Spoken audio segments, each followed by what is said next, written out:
30 দিনের কষ্ট শেষ হবে মাত্র একদিনে।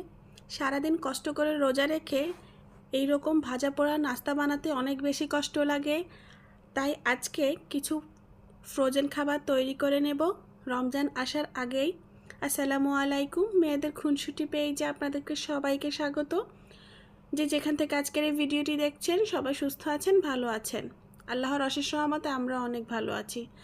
মাত্র দুটো আলু আর একটি গাজর দিয়ে আজকের এই রেসিপিটি তৈরি করব। চলুন রেসিপিতে চলে যাই। প্রথমে পুর তৈরি করে নিব।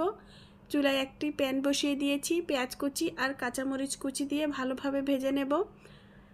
সেই সাথে দিয়ে দিব 1 চামচ আদা বাটা, 1/2 চামচ রসুন বাটা, স্বাদ মতো লবণ, দিয়ে দিব জিরা ও ধনিয়ার গুঁড়ো, দিয়ে দিব সামান্য পরিমাণে হলুদের গুঁড়ো। মশলাগুলো ভালোভাবে নেড়েচেড়ে ভেজে নেব। ভালোভাবে ভাজা হয়ে গেলে সেই সাথে দিয়ে দিব কুচি করে রাখা গাজর আর আলু। সাথে দিয়েছি কয়েকটি পেঁয়াজ পাতা, দিয়ে একসাথে ভালোভাবে ভেজে নেব।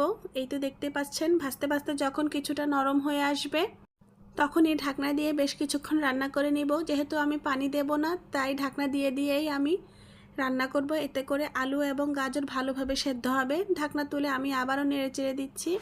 এ পর্যায়ে দিয়ে দিব 1 প্যাকেট স্বাদ মশলা।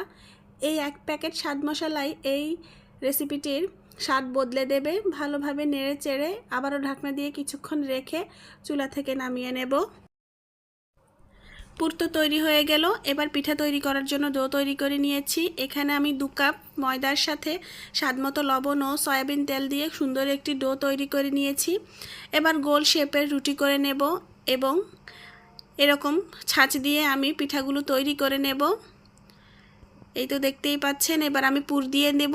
পুর দিয়ে আমি পিঠাগুলোকে তৈরি করে নেব। পুলি পিঠা, এই রকম ঝাল পুলি পিঠা খেতে কিন্তু অসাধারণ হয়। আর দেখতেই পাচ্ছেন একেবারে অল্প কিছু উপকরণ দিয়েই কিন্তু আমি এই পিঠাগুলো তৈরি করছি। এই পিঠাগুলো খেতে যেমন টেস্টি হয় তেমনি কম সময় লাগে। তাই অল্প সময় আমি অনেকগুলো পিঠা তৈরি করে নিয়েছি, যাতে করে রমজান মাসে আমার আর কষ্ট না হয়। দেখতেই পাচ্ছেন পিঠাগুলো কত সুন্দর। সবগুলো পিঠা বানিয়ে নিয়েছি।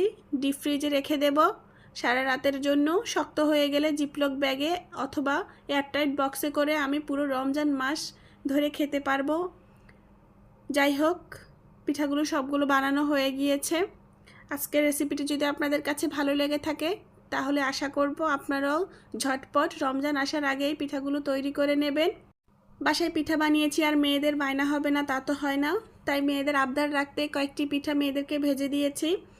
আজকের রেসিপিটি যদি আপনাদের কাছে ভালো লেগে থাকে মেয়েদের খুনসুটি পেজটি ফলো করবেন, লাইক শেয়ার কমেন্ট করে পাশে থাকবেন এবং ইউটিউব চ্যানেলটি সাবস্ক্রাইব করবেন। পাশে থাকা বেল আইকনটি বাজিয়ে দিবেন। ধন্যবাদ। নতুন আরও একটি ভিডিও নিয়ে খুব শীঘ্রই হাজির হয়ে যাব। আসসালামু আলাইকুম।